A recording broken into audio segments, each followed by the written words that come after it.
আমার বাবা বিদেশ থেকে অনেকগুলো টাকা নিয়ে এসেছে, আর সেই টাকা দিয়ে আমি একটা কত সুন্দর বাড়ি বানাইছি। এবার আমি একটু বাড়ির ভিতরে গিয়ে আরাম করি। আমার বাবা অনেক গরিব, তাই তো আমার জন্যই ভাঙা বাড়িটা কিনেছে।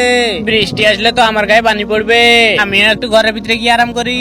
আজকে এই বাচ্চাদের মন পরীক্ষা করবো, প্রথমে এই বাড়িতে যাই। আরে বাচ্চা, আমি তো অনেক গরিব, তুমি আমাকে কিছু সাহায্য করো। আমি 4-5 দিন ধরে কিছু খাই নাই, আমার অনেক খিদা পেয়েছে। আরে বুড়ো, তোর খিদা পেয়েছে তো আমি কি করব? আমি তোকে সাহায্য করতে পারবো না, তুই যা এখান থেকে।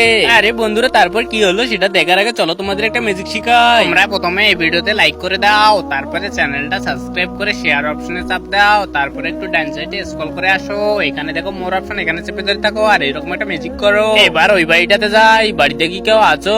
আরে হ্যাঁ, আমি তো বাড়িতে আছি, কিন্তু আপনি কে? আপনাকে তো আমি চিনলাম না। আরে বাচ্চা, তুমি তো আমাকে চিনবা না, আমার বাসা অনেক দূরে। তুমি আমাকে কিছু সাহায্য করো, আমি 4-5 দিন ধরে কিছু খাই নাই। আরে দাদু, আমার কাছে তো শুধু এই রুটিটা আছে, তুমি এই রুটিটা নিয়ে যাও। আরে চিন্টু, তোর কাছে তো একটাই রুটি ছিল, আবার তুই বুড়োটাকে সাহায্য করতেছিস। তুই তো এমনিতেই অনেক গরিব, আবার ফির রুটিটা দিয়ে দিলি, তুই খাবি কি?